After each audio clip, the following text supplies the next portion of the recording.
So, das sollte dann jetzt eigentlich funktionieren. So, wir sind bei Tag 10. Warum auch immer Day 11. Ich hab doch den ersten Tag. Ich weiß es nicht. Auf jeden Fall machen wir heute noch ein bisschen Practice. Denn ich muss tatsächlich noch ein bisschen üben. Okay. File path. The URL from this anchor element is an absolute file path. The URL for this element is a relative. Okay. URL paths in HTML can be absolute paths, like a full URL, for example, or relative file path that links to a local file in the same folder or on the same server. Relative paths begin with // followed by a path to a local file. Okay. Video element. The video element embeds a media player for video playback. The source attribute will contain the URL to the video. Adding the controls attribute will display video controls in the media player. Okay. Note the content inside the opening and closing tag is shown as a fallback. A fallback that doesn't support the element. Video not supported. Okay. Table footer element. The table footer element uses table rows to give the footer content to summarize footer content or to summarize content at the end of the table. Okay. Table head, table body, table foot. Genau, summary. List Item Element. Ordered List und Unordered List. Das sind die LIs und die Dinger. Genau, haben wir. White Space. Test Paragraph. White space such as line breaks added to HTML document between block level elements would generally be ignored by the browser and are not added to increase spacing on the rendered page. Rather, white space is added for organization or easier reading of the HTML document inside. Genau, aber das ist komplett ignoriert. Okay, dann gucken wir mal. Which of the given options display the use of the relative path in the source attribute? That's pretty easy. That would be this, because relative is on the same server. Select the correct HTML code snippet, which will display a text. If the video fails, that is that here, unable to play the video. Select the correct option to summarize the contents of 2 columns at the bottom of an HTML. Table foot.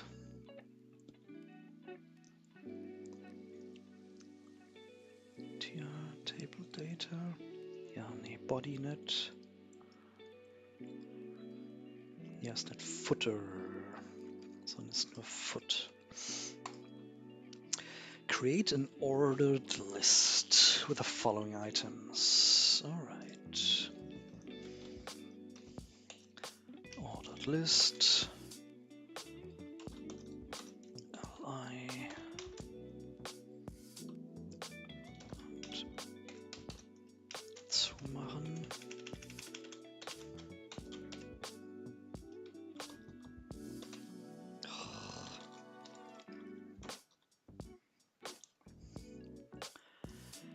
Ach ja.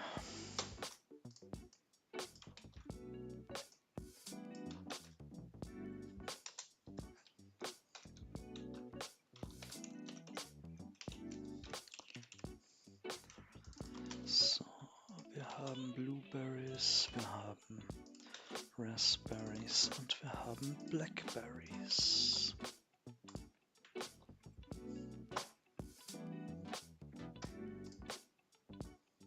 You got it. What is the purpose of white space in an HTML document? In HTML document files between block level elements. White space is ignored to make rendering a bit faster. Nichts zu tun is used for breaking the code into multiple lines with indentation to represent nesting of elements. Easy readability helps rendering. No. White space help browser engine create. No. This is this. Yes. All right.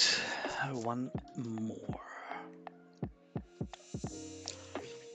Table data element. Table row. TD is table data. The table data element can be nested inside the table row to add a cell of data to a table.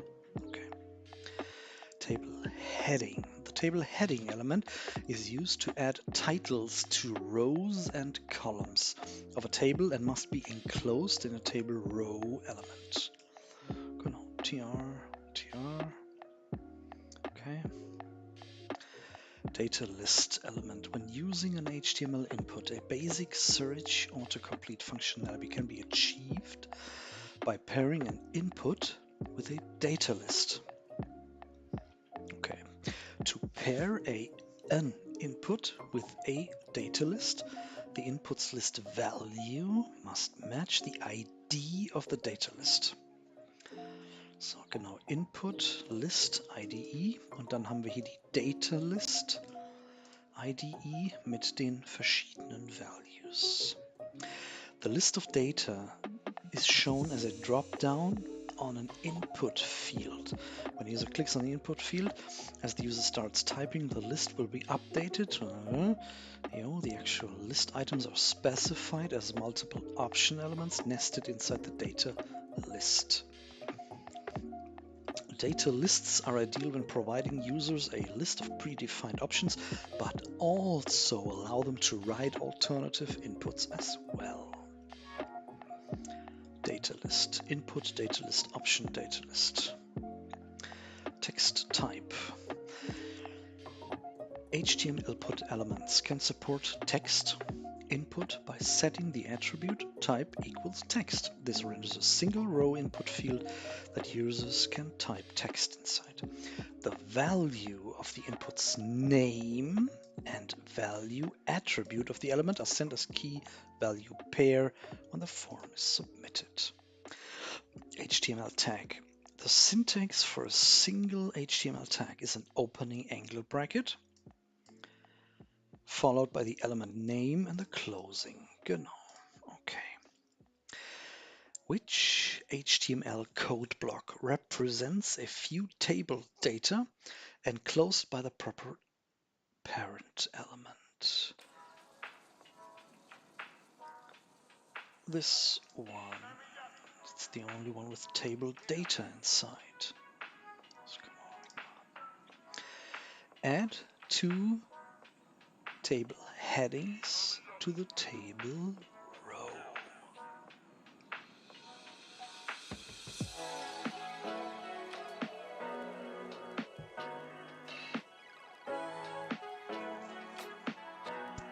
The TH.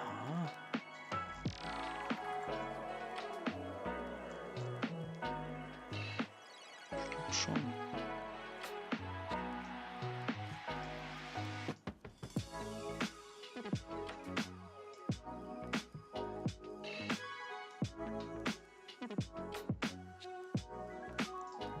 Gott.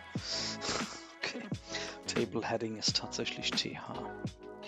Which of these HTML tags is associated with the input element in order to create a drop-down list? Nein, select. Nee, Data List. Ach, was mache ich denn hier? Zu schnell, langsam. Complete the HTML form in order to allow the user to enter their name. Input, type, text. syntax for a single HTML tag is. Which of, ja, das ist die Data List. Dankeschön. Gut. So langsam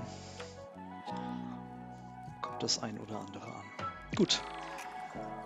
Ich bedanke mich, wünsche einen schönen Abend, macht's gut und bis morgen. Ciao.